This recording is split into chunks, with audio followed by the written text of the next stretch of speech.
My best friend Lily was expecting a baby and suffering from severe morning sickness. Her boyfriend wasn't around, so I suggested she stay at my place for a while so I could care for her. I feel a bit embarrassed about this, but, considering my situation, I think it's best if I stay with you for now. When Lily arrived, my husband James was extremely excited. Welcome, Lily. Make yourself at home. James was unusually attentive, even more than me. He was constantly cooking delicious meals for her and sharing pregnancy tips, which confused me. I confronted him when Lily wasn't around. James, why are you so attentive to Lily? You never step into the kitchen for me. I'm just practicing so I can take better care of you when you get pregnant. If it's bothering you, I'll stop. So it was for me. I felt touched and guilty. But what happened next left me dumbfounded. One day, my boss canceled my business trip, so I came home early to surprise them. I opened the door quietly and saw James feeding Lily a piece of chicken fillet. She had her mouth open, eyes closed, thoroughly enjoying it. What's going on here? Feeding each other behind my back. Lily, weren't you on a business trip? Why are you back so soon? If I hadn't come back early, I wouldn't have known how close you two have become. Am I interrupting your love affair? You've misunderstood. Emily cut her hand while peeling fruit, so I was just helping her. Emily raised her injured hand, smiling. Her left hand was hurt, but her right hand was perfectly fine. The atmosphere was extremely awkward. Lily, have I made you angry? Maybe I should move out? All right, your morning sickness isn't too severe these days. You should be able to take care of yourself. Lily's eyes reddened. She looked regretfully at James. To my relief, James didn't even glance at her. But just 2 minutes after lying down, a scream suddenly came from the guest room. Lily, I accidentally fell. Falling is the worst thing for a pregnant woman. I rushed to her side to help, but she was too heavy. James, are you just going to stand there? Come and help. Let's get her to the hospital quickly. James picked Emily up and ran towards the garage. In the garage, I saw Emily nestled happily in my husband's arms. I felt like a fool, handing my husband over to my best friend. At the hospital, the doctor said there was a small amount of bleeding, but the baby seemed fine. I let out a long sigh of relief. Lily, can I stay at your place for a few more days? I felt embarrassed to refuse. After returning home, James fell asleep immediately, but I tossed and turned. I decided to verify my suspicions by installing hidden cameras. When I checked my phone at the office, the cameras were all black. After work, I hurried home and saw James with a dark face, holding the cameras. Lily, do we have no trust between us? Do we really need these to prove my innocence? I was speechless. There's nothing between me and your best friend. I asked her to leave this afternoon. I felt deeply guilty and nodded awkwardly. I've planned a trip for us. The tickets are booked, and we'll leave tomorrow. Tears of joy filled my eyes as I hugged and kissed my husband repeatedly. However, I never expected that this wasn't a trip but a premeditated plot. James ruffled my hair, trying to reassure me. There's really nothing between me and your best friend, Lily. You can be completely at ease. Besides, she's an outsider. We can't let her affect our relationship. I asked her to leave this afternoon, so stop overthinking. I felt deeply guilty and nodded awkwardly. I know you've been unhappy these past few days. To make it up to you, I've planned a trip for us. The tickets are already booked, and we'll leave tomorrow. Tears of joy filled my eyes as I hugged and kissed my husband repeatedly. He ruffled my hair and continued. There's really nothing between me and your best friend. You can be completely at ease. Besides, she's an outsider. We can't let her affect our relationship. I asked her to leave this afternoon, so stop overthinking. I felt deeply guilty and nodded awkwardly. My husband hugged me, comforting me tenderly. I know you've been unhappy these past few days. To make it up to you, I've planned a trip for us. The tickets are already booked, and we'll leave tomorrow. Tears of joy filled my eyes as I hugged and kissed my husband repeatedly. However, I never expected that this wasn't a trip but a premeditated plot. The tension in the room was palpable. My husband ruffled my hair gently. There's really nothing between me and your best friend. You can be completely at ease. Besides, she's an outsider. We can't let her affect our relationship. I asked her to leave this afternoon, so stop overthinking. I nodded awkwardly, feeling the weight of guilt. I know you've been unhappy these past few days. To make it up to you, I've planned a trip for us. The tickets are already booked, and we'll leave tomorrow. Tears of joy filled my eyes as I hugged and kissed him repeatedly. Little did I know, this trip was a premeditated plot. Indeed. At 7:30, Michael walked into the room with a stunning girl on his arm. Shortly after they entered, the sounds of passionate intimacy filled the air. Not long after, there was a knock on the door across the hall. Emily stood at the door, visibly pregnant, accompanied by two men. Wow! My bestie had really come prepared. She knocked a few times, but no one answered. She knocked again, still no response. Growing impatient, she instructed the men beside her to open the door. One of the men took out some tools and, with a few quick maneuvers, the door swung open. The scene inside was intense and quite shocking. Michael, you're such a jerk. I'm carrying your child, and yet you deceived my bestie's husband. Do you know how much I've suffered for our future? You take the money I give you and squander it on other women. How many women have you been with in the past 6 months? You shameless woman, don't pretend you deceived your bestie's husband for my sake.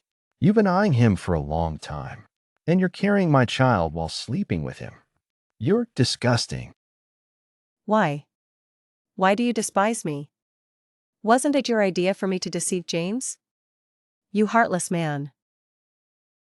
Seeing this, James was dumbfounded. He never imagined that the child Emily was carrying wasn't his. He had cherished her for so long, spending a fortune on her. He even took her on a vacation abroad to make her happy. He looked at Emily in disbelief. Fury surged within him, and he grabbed Emily, slapping her hard across the face. Caught off guard, Emily screamed and fell to the ground. James, still enraged, kicked her in the stomach. Emily let out a pained cry and collapsed, unable to get up. Initially, Emily and Michael were at each other's throats, but with James's arrival, they quickly united against him. Michael threw on some clothes and jumped off the bed, engaging in a brawl with James. Emily lay on the ground, groaning in pain. Go, beat James. Just don't hurt him too badly. The three men surrounded James. Despite his strong build, he couldn't fend off all of them. In no time, James was beaten severely, lying motionless on the ground. Kid, you better be smart. I don't like the police. If you dare to report this, I'll make your life a living hell. With that, he dragged Emily away. James lay on the ground, eyes closed, barely clinging to life. He ruffled my hair and continued. There's really nothing between me and your best friend. You can be completely at ease. Besides, she's an outsider. We can't let her affect our relationship. I asked her to leave this afternoon, so stop overthinking. I felt deeply guilty and nodded awkwardly. I know you've been unhappy these past few days. To make it up to you, I've planned a trip for us. The tickets are already booked, and we'll leave tomorrow. Tears of joy filled my eyes as I hugged and kissed my husband repeatedly. However, I never expected that this wasn't a trip but a premeditated plot. I arrived at the hotel where I used to stay and found the car rental company.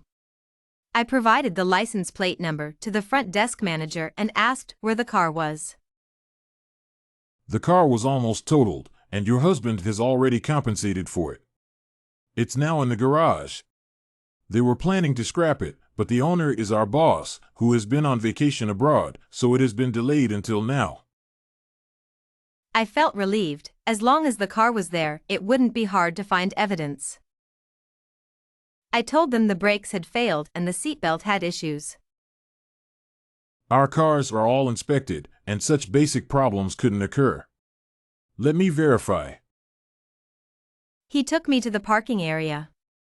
After finally opening the car door, he saw the broken seatbelt and the faulty brakes. The car has been tampered with. He climbed inside and found a black box. This is a dashcam, recording both exterior and interior views. I was so excited I almost cried. We returned to the lobby, and he opened the dashcam footage on the computer. In the playback, we saw James tampering with the brakes and cutting part of the seatbelt. Seeing this, I broke down in tears, begging them to give me the recording. I'll make a copy for you. With the evidence of James's plot against me, I quickly took him to court. The day after James received the court summons, he knocked on my door. Lily, please drop the charges, okay? I know I was wrong. I have some money left, and I'll give it all to you. I laughed. A desperate laugh, like the wail of a ghost in the dead of night. James, do you think it's that simple? Do you think saying you're wrong can erase your crimes? You almost cost me my life. Even if I perish, I won't forgive you. Lily, I know you're angry. Can I make it up to you? I was stunned, not understanding what he meant. He then raised his hand and slapped his own face. Once, twice, 3 times. James slapped himself 100 times. His just-healed face became a mess again. I felt a bit of pity but ultimately ignored it. Those who are pitiful must have something hateful about them. He brought this upon himself. Lily, please drop the charges. I'll spend the rest of my life making it up to you, okay? What can you make up for? Can your compensation bring my mom back? I didn't compromise and wouldn't compromise. James shook his head. He looked at me, his eyes growing more vicious. If you won't let me go, then I'll end you first. I was stunned. I shouted with all my strength. James, there are cameras in my house. Everything you do will be recorded. So what if there are cameras? We're both doomed anyway. James was desperate and didn't care about anything. I caved in. James, let me go. If you let me go, I'll drop the charges. Really? A glimmer of hope appeared in James's eyes but quickly dimmed. Impossible. I know you too well. We're both doomed, so let's perish together. I was in despair, waiting for the end of my life. Just then, the door creaked open. Dad had come to bring me food. Seeing James attacking me, he put down the food container, ran into the kitchen, and grabbed a knife. James, realizing something was wrong, quickly let go and fled. Dad pulled me up from the floor, scolding me with concern. You insisted on moving out, and now this scoundrel is back. It seems he won't let you go. Dad, this time I won't let him go. Lily, what do you mean? I told Dad everything that had happened recently. After listening, he frowned, full of worry. I don't want to let it go, but I'm old and don't want to stir up trouble. Dad, some things can't be avoided. Dad nodded. Fearing I might have another accident, he insisted I move back home. I had been working with the lawyer on preparing for the trial. But before the trial could begin, James got into trouble. He was arrested by the police. The person who reported him was Emily, claiming that James had caused her to lose her child. Before calling the police, they had even beaten James, nearly taking his life. At the police station, James called me, begging me to come. Please, Sophia, come. I need your help. I didn't want to go, but legally, I was still his wife. Considering this, I decided to see him. Can you bail me out? There are 2 million left in my account, which should be enough. I knew he had swindled 3 million from Dad and sold the house for nearly 2 million. Now there were only 2 million left. It seemed Emily had spent a lot of his money. I took the card from his hand and asked, What's the password? Emily's birthday. I cursed him under my breath and left with the card. I withdrew the money and gave it to Dad to repay the borrowed money.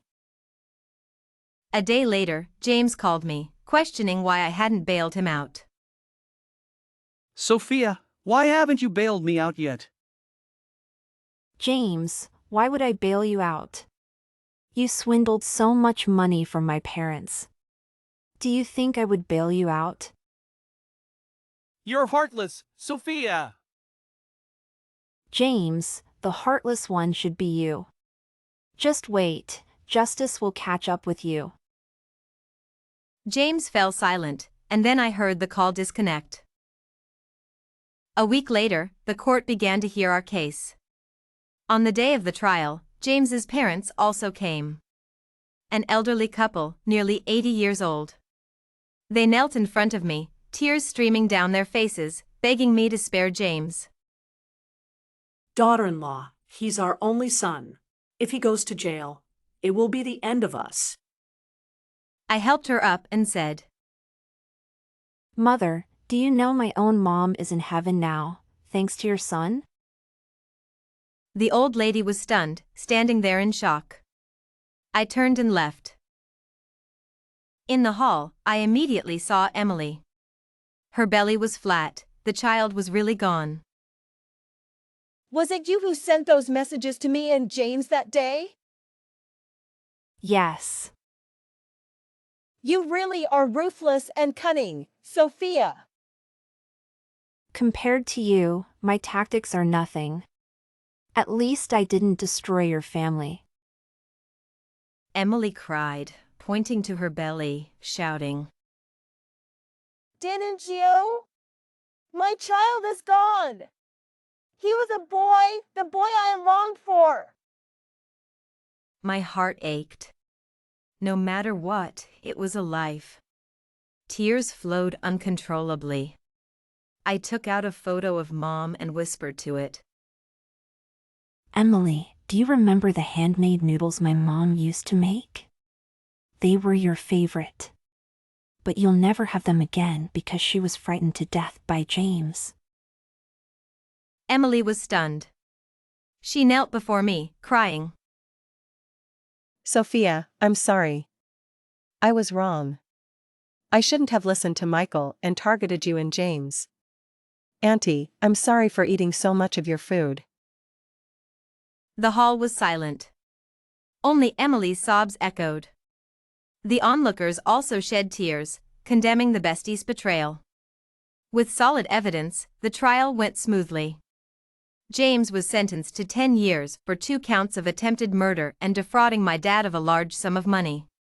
Emily and Michael were sentenced to 5 and 3 years respectively for conspiracy to defraud and causing the destruction of a family.